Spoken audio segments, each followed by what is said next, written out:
trying to organize all of my thoughts about the subject of where politics and psychoanalysis interface, using the example of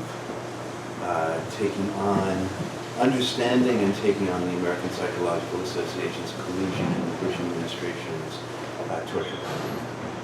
I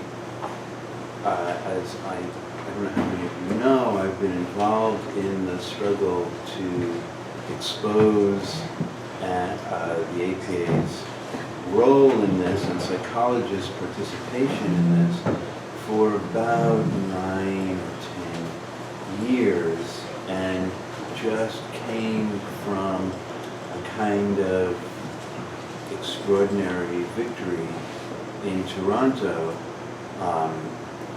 where the APA's program of collusion was exposed and undermined and turned, hopefully, into its opposite.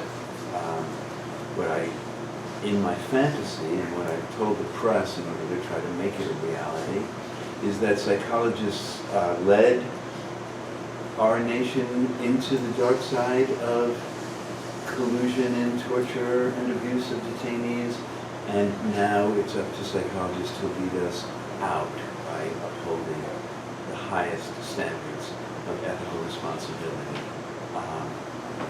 So I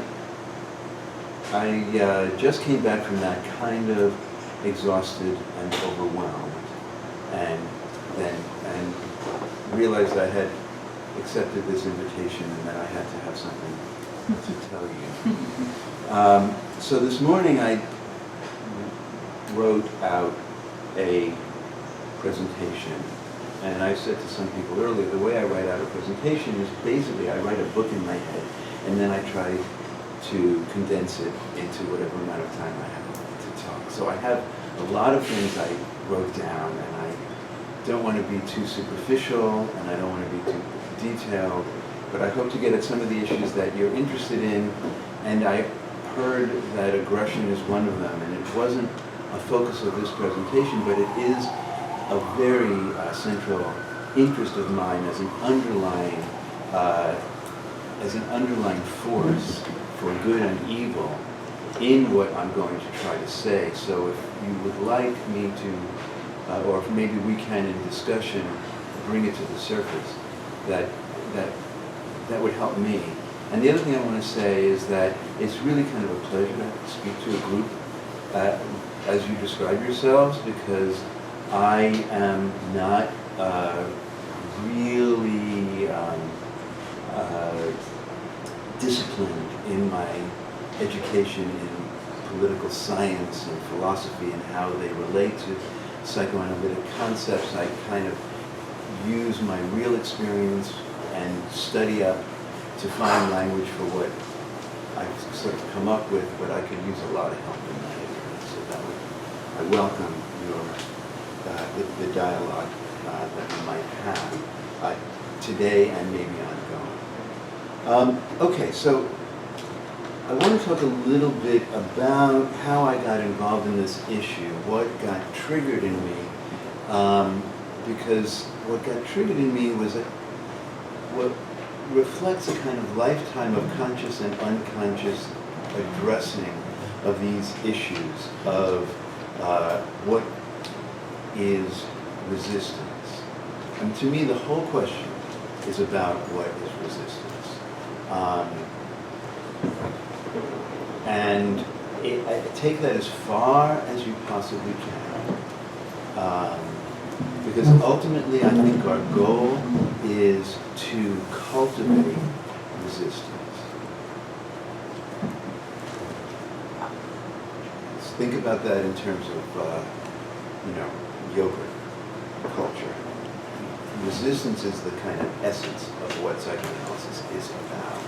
And I know we talk a lot about resolving the resistance and working with the resistance to overcome the neurotic processes and all of that. But what I'm saying is that the ultimate goal is to support healthy resistance, political resistance. So, how did I get started in this? I remember reading an article. I don't remember where I read it, but it was way back in about 2003, after the war began. And I read about the attempt to capture Khalid Sheikh Mohammed. I think he had actually been captured, but this was the history of his capture. And the CIA found out where he was. They went to his house. He wasn't home, but he had two children, boys, age 7 and 9, who were home. So the CIA captured them and took them to a black site and put them in jail. And figured that they, at the time, either they could give the CIA information about where their father was, or at the time this article was written, that was, he had already been captured, but they could use the children as leverage. And the CIA spokesperson said, but don't worry, they are in the best of hands. They're being looked after by a child psychologist.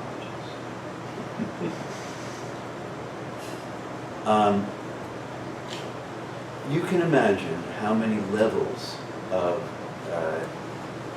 concern, outrage, despair that generated in me.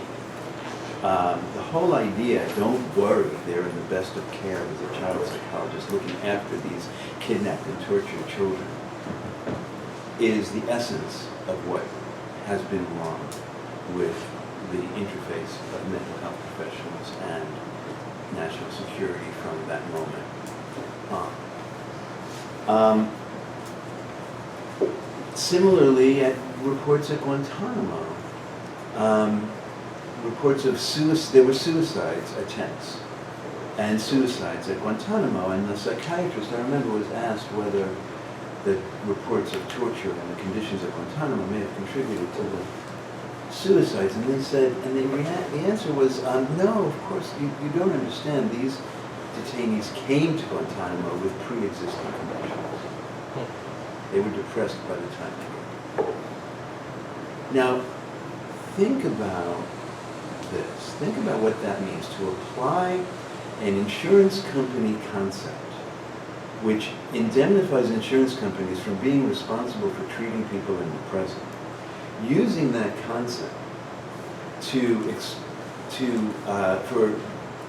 explain away the effects of current torture and saying that they were depressed to begin with. The whole enterprise is to absolutely depoliticize and the prison war experience, to not only depoliticize it, but to transform it into an individual psychology problem.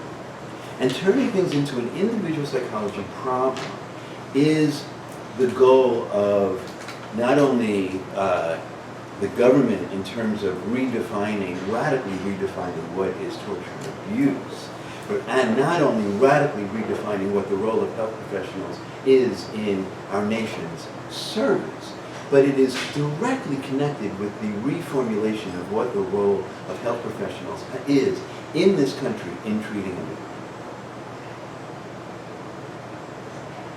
Okay.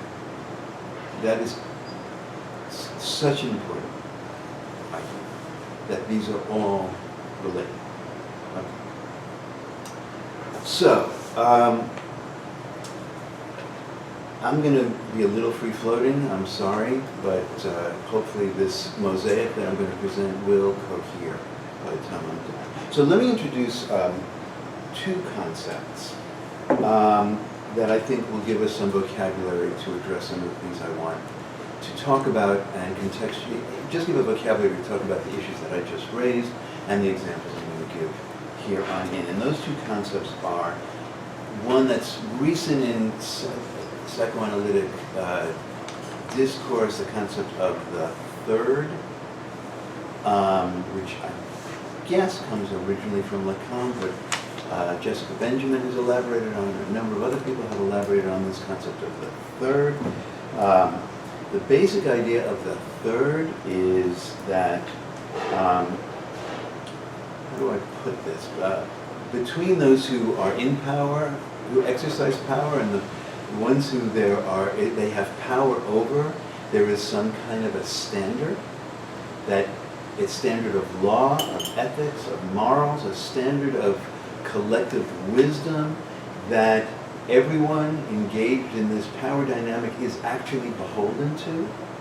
It goes back to, I don't know, the Magna Carta, maybe before that in religious beliefs, but there is this idea that even the king has to be beholden to the law, that there are standards of some sort that are collective and in some sense transcendent. Now that's always dangerous because they become rigidified and become manipulated by those in power, but I think we must have a concept of a value system, some of which is enduring, some of which is changing, that I will refer to as the third. That third thing outside of the power dynamic. In psychoanalysis, this has always been the classical psychoanalyst retort to the relational psychoanalyst critique of classical psychoanalysis, saying you're a one-person psychoanalysis and we are a two-person psychoanalysis, and the classical retort is no, we are a three-person psychoanalysis. There's the analyst, the patient, and really the third. Whether it's the prohibitions, whether it's the standards, whether it's the evaluating, usually they say it's the treatment itself.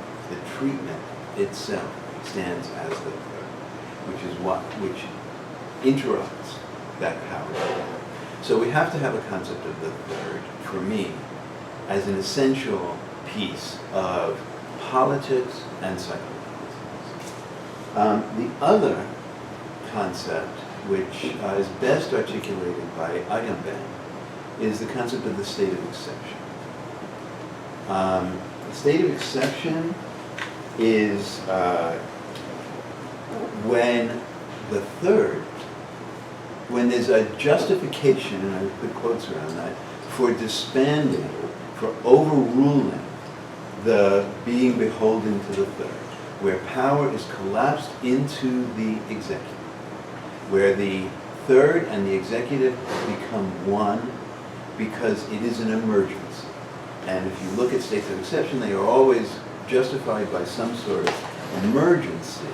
And I'm going to make the case that the current upsurge of interest in the treatment of trauma and PTSD is a psychoanalytic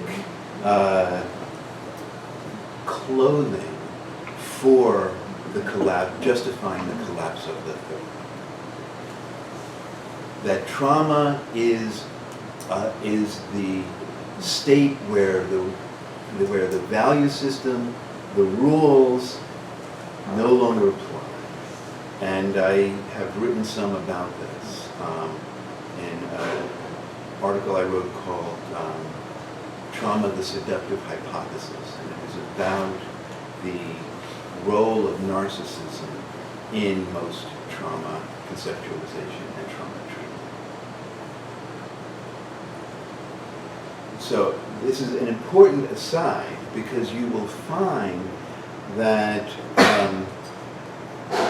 for the most part, trauma is part of the wave, contemporary wave of mental health, especially in this country, of privileging symptoms and getting rid of symptoms as the treatment, as a mode of depoliticizing and decontextualizing the experience of the person who has suffered.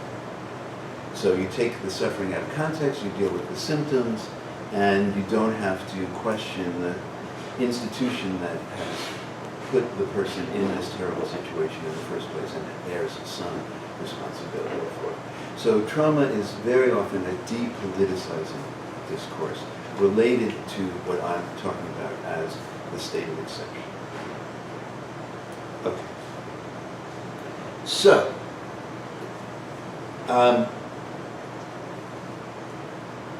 immediately following September 11th and we are in a context of September 11th in this room, because I don't know how many of you know that this restaurant was created by survivors of One War. So we are kind of living and breathing the context of that radical breach in American history that has turned our politics and sensibility into a state of exception, which we were prepared for before September 11th, for sure. Trauma, victimization, all of the modes of the 90s really prepared the way for the easy manipulation of the populace after September 11th. So what did the Bush administration do immediately following September 11th? First thing was to abandon any allegiance to international law codes. Any of the thirds that the nations of the world through the United Nations aligned with as a kind of superordinate value system was immediately undermined by secret memos written by the Bush administration. The Office of Legal Counsel made it official policy in January 2002, quote, customary international law does not bind the president in his decisions concerning the detention or conditions of Al-Qaeda and Taliban prisoners. The war on terror, quote, renders obsolete Geneva's strict limitations on questioning enemy prisoners, unquote. So the very first steps were to collapse the value system, laws, morals, ethics, imperatives into the power of the executive branch, a state of exception par excellence.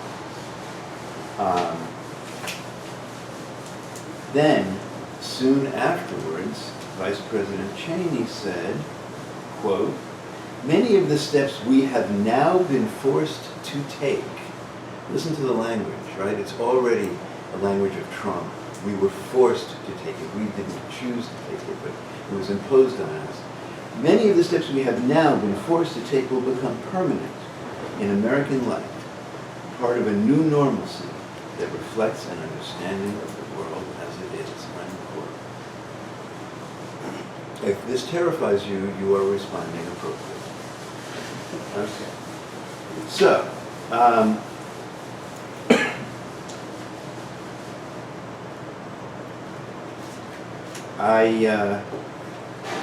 I love some of these quotes, so that's why I'm looking for them, but I don't really have time to give them to you in too much detail. But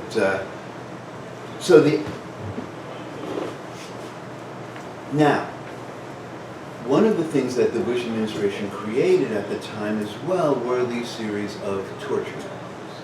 The reason I bring up the torture memos is because what we find, and this is what is so kind of terrifying, but for me, also politically useful, but what we find is that throughout the histories of states of exception that allow the torture of human beings, allow the, what is torture but the absolute power of the state over the individuality, the resistance, breaking the resistance of the individual. That resistance of the individual I'm going to define as the part of the self that aligns with the third, not with the authority that you're using.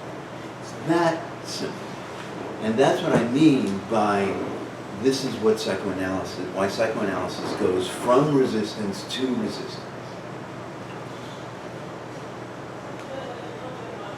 Ultimately, we cherish the resisting part of the individual that stands independent of the authority in front of them, whether it's parents, the analyst, or the government, and aligns with some sense of history, of values, of something separate. That's what keeps people going in prison. That's what keeps political movements going. Those are the stories in life that we want to hear. That's what makes wisdom. And I don't know why we have begun to forget all of that. But for me, the role of psychoanalysis is, in a sense, to revivify the dormant resistance of the soul. And I use soul in Freud's sense of this. All right, so back to the torture memos. The torture memos. So what I was saying is that since the ultimate aim of totalitarian government is to crush resistance, the experts in crushing resistance throughout modern history are the doctors. Which is why we have the Hippocratic Oath. We have it because we are so tempted to use our power to crush resistance that we have to be reminded all the time that our first allegiance is not to crush resistance. So what did the torture memos do? The torture memos, and you should know that the torture memos, okay, they were written by Bybee and Yu, mainly John Yu, at the Office of Legal Counsel, at the Justice Department. The Office of Legal Counsel is this office where whatever they say becomes basically the law of the land. And the office was staffed with people who were very smart. John Yu is still a professor of law at Berkeley to this day. Bybee is on some court somewhere.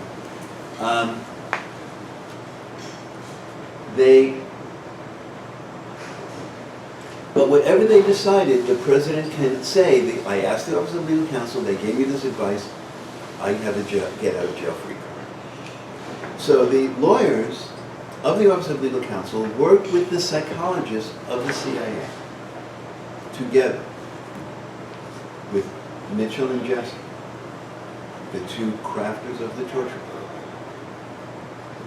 to come up with a set of rules that redefined torture as not torture. How did they do this? These legal minds went straight to the United Nations Convention Against Torture, which was signed by about, 170 countries.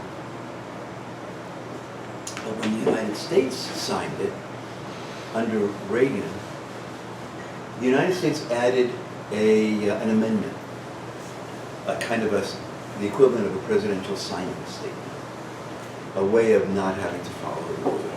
And the amendment said the United States will follow the UN Convention Against Torture only insofar as, well, I'm not going to go into the details, but roughly, only insofar as these are consistent with the U.S. Constitution's prohibitions as embodied in the 5th, 8th, and 13th Amendments. Basically, what the reservations did was say the United States is only beholden to international law insofar as these are consistent with constitutional law. In other words, we really don't have to follow international lines. And then you and Bybee ran with that section and began combing through U.S. constitutional law to redefine torture, cruel, inhumane, degrading treatment in ways that were so far from what the UN Committee Against Torture would consider torture, cruel, inhumane, degrading treatment, that the U.S. had to completely sever itself from those international standards. But the main thing that they did was they changed what is torture from an objective standard of something that is wrong to a subjective standard of something that is experienced, putting it fully into the hands of the doctors. So if the doctors say this person is not experiencing this as harmful, or this person is, you can't really tell that this person is experiencing this as harmful because they have a pre-existing condition. You have legally indemnified the torturer, which is the aim. The aim is to legally indemnify not only the torturer, but those who ordered the torture. This is very important because who ordered the torture? The President of the United States, the Vice President, the Secretary of Defense. There was a principals group in the White House that went over every torture technique individually and in combination. They sat in a room, they had them demonstrated to them, and they consisted of the Attorney General, the Secretary of Defense, the Vice President, the Director of the CIA, the Director of the FBI, the Secretary of State, the Director of National Security. They were all in a room together. They all approved. So having a legal protection protects all the way up, which is why it was so important. Now, in order to have that protection work, you had to, as I said, transform the definition from the objective, this is torture. If you waterboard somebody, we consider that torture. It doesn't matter if the person is strong or weak. It's not subjective, it's objective. You torture somebody by, taking an electric drill and putting it next to their head. We consider that torture. You tell somebody you're going to kill their family, we consider that torture. It doesn't matter if they are so strong, according to some psychologists, that they'll get over it. But that was the shift. The shift was, and it's part of a cultural shift, and it's part of the shift that I want to talk to you about, which is the shift of the role of a psychologist or a mental health professional in a culture which is a state of exception versus a culture that adheres to a third. If we have a third, if we have a set of values, if our goal is to free people from being stuck in their oppositional relationship to authority, and we want to free them to remember that there are standards that they have inside them that align with standards that exist outside of them. This is freeing them from the Oedipal conflict. This is freeing them from government dependency. This is what once upon a time we thought universities were for. Once upon a time we thought that therapy was for. Once upon a time we thought that speaking with elders was for. We once thought that the goal was to help people to think and feel freely and in an educated, sophisticated, developed way, but open. We want to teach people a mode of being that includes independence from the dominant narrative. And by this I do not mean freedom from all narrative. The third has a narrative. Okay, and this is not a kind of, this is not like a deeply postmodern argument that I'm making. I'm really making a kind of old-fashioned, unfortunately close to enlightenment argument. But, I think a little bit more complex than that. So what happens if you have a state of exception? What is the role of the therapist? What is the role of the therapist in the age of the DSM? The role of the therapist is to identify deviations from the norm. In the state of exception, the protection of the state is uppermost. And in capitalism, the protection of the state that protects capitalism is uppermost. And all power is condensed and used for the protection and perpetuation of those lines of power. And so corporate mental health exists to support those structures, which is why we have a DSM.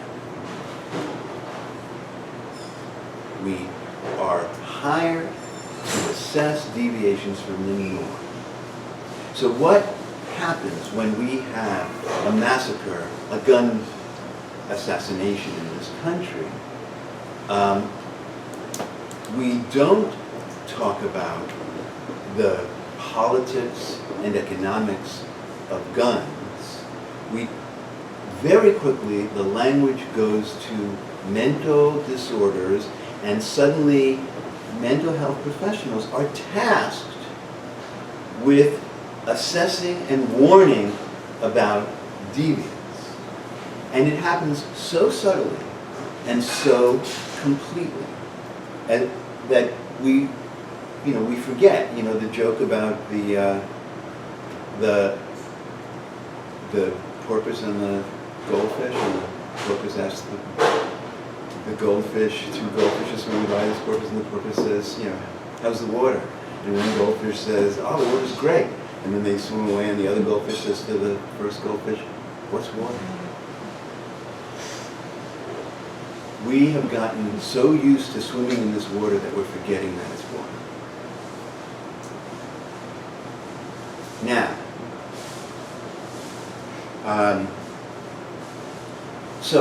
and I believe that this found its sort of ideal paradigm in the military and in national security, where psychologists, how did psychologists get involved in this in the first place? I think it was in 2000, the MI5, the British intelligence agency, did a raid on an Al-Qaeda safe house in Manchester. And they found this book, which was it was a manual on how to handle yourself as an Al-Qaeda operative.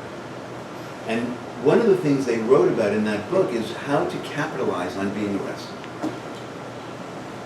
If you're arrested, claim that you've been tortured, expose the fact that you have been tortured, talk about how your situation can be thought of as a typical abuse of all prisoners everywhere. Use your arrest to undermine the state.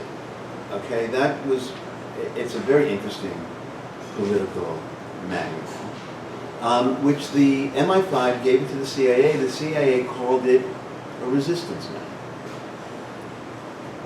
And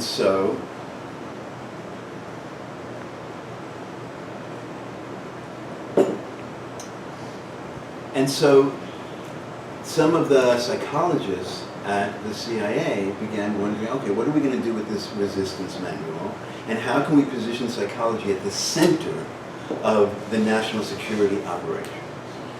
So they called in two psychologist resistance experts, Mitchell and Jessen. Mitchell and Jessen were two psychologists that oversaw the SEER program. SEER was a program in our military that trained special forces and special operatives, Navy SEALs, et cetera, to resist in case they were captured. SEER stands for, I don't even remember right now. Survival. That's it, survival, evasion, resistance, escape. So you're shot down over enemy territory, you have to learn to survive, you have to evade capture, but if you're But if you're captured, the most important thing is to resist the torture, and you also have to be trained to escape. But the psychologists were used to train the resistance. And how do they train resistance? And now this is the first place where aggression comes right in to our discussion. How do they do it? They put our own troops, our own special forces, under a torture program. They torture our own soldiers in order to let them know what they would face. And in the manuals of SEER, it's very clear. It says what they might experience were they captured by a government that didn't adhere to the Geneva Convention. But what do? They waterboarded them, they humiliated them, they used all the techniques that have now become familiar to us. And Mitchell and Jessen were two of the trainers of this. And they read the resistance manual, they saw a professional opportunity, which they ran with, to the tune of profits of $80 million. And they immediately made the case that only psychologists trained in resistance, in breaking resistance with our own soldiers, could know how to break the resistance of these trained Al-Qaeda operatives, trained by this manual, the resistance manual. And so our entire torture program, consistent with the argument that I'm making, was a program aimed to break resistance.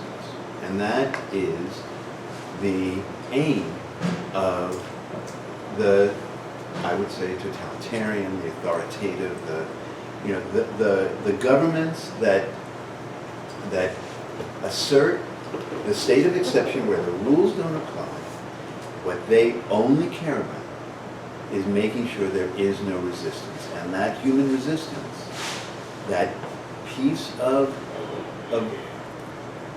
what makes human beings, which I would say has something to do with Freud's soul, Freud's concept of the soul.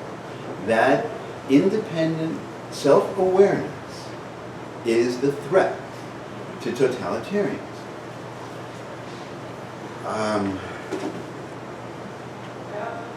I think I'm pretty much out of time.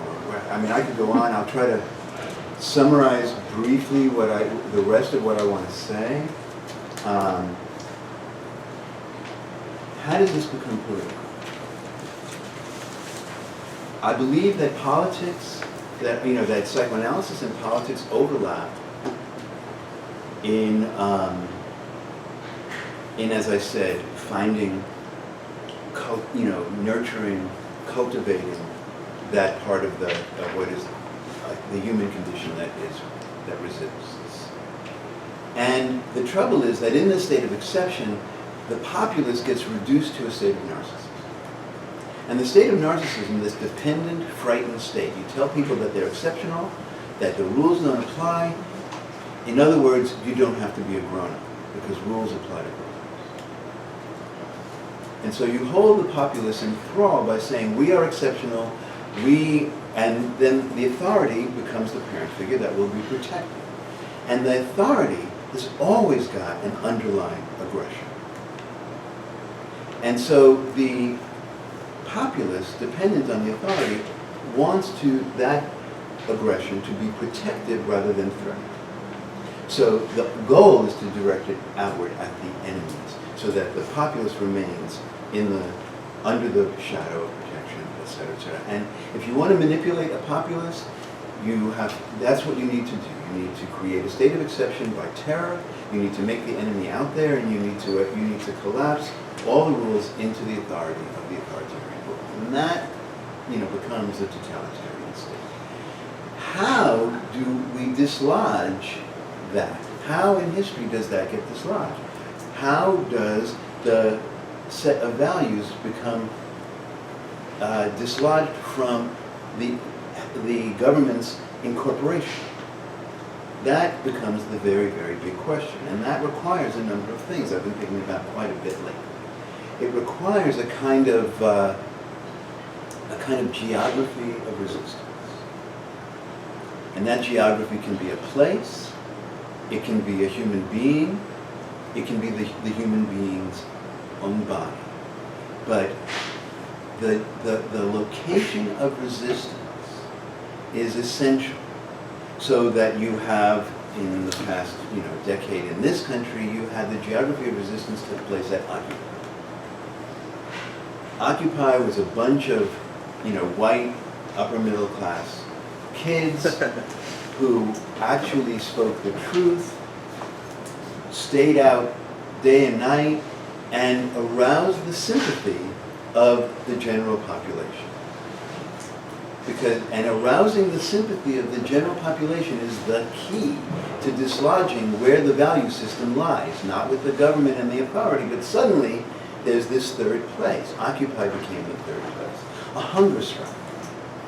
A hunger strike is taking the value on the geography of the body. Why is it so important to destroy hunger strikes? Because there is a natural sympathy or empathy with the hunger striker. There's a value, that hunger striker is saying, I have a value that transcends my life. And that brings out some kind of, what do we call it? Maternal? Grown-up? I don't know, some kind of care that says, wait a minute, oppression itself is not, it is not an answer in itself. We have to be reminded that some things are right and some things are wrong, and they are separate from what is being done here. Nelson Mandela in prison. Do we want to say, oh, poor Nelson Mandela, he was probably traumatized, he needs therapy? Think about what such a concept does to politics. It is covertly associated with the state, that trauma disorder.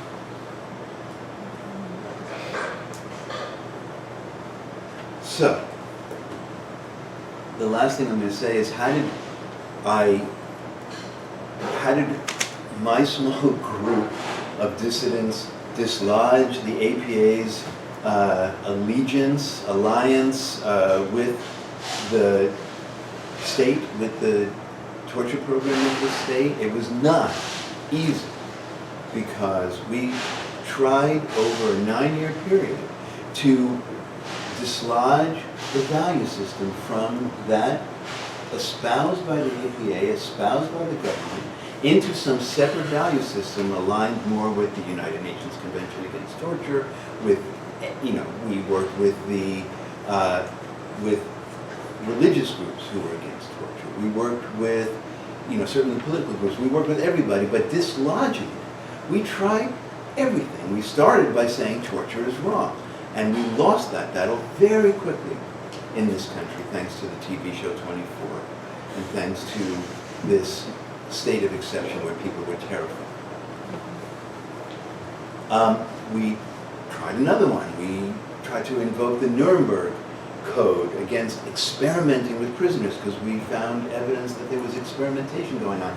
If there's any horror that separates you from, from the discourse of torture, one would think that those images of experimenting on prisoners in concentration camps would do it. No, it's history. There was no traction. And what made it especially difficult was that the APA's collusion, and think about it, the APA's collusion was nested in the APA's ethics, so that it took the form of the third. It took the form of being a value system. That is what made it so insidious and so effective. That it was couched in the discourse of ethics. It was articulated by the director of APA's ethics office.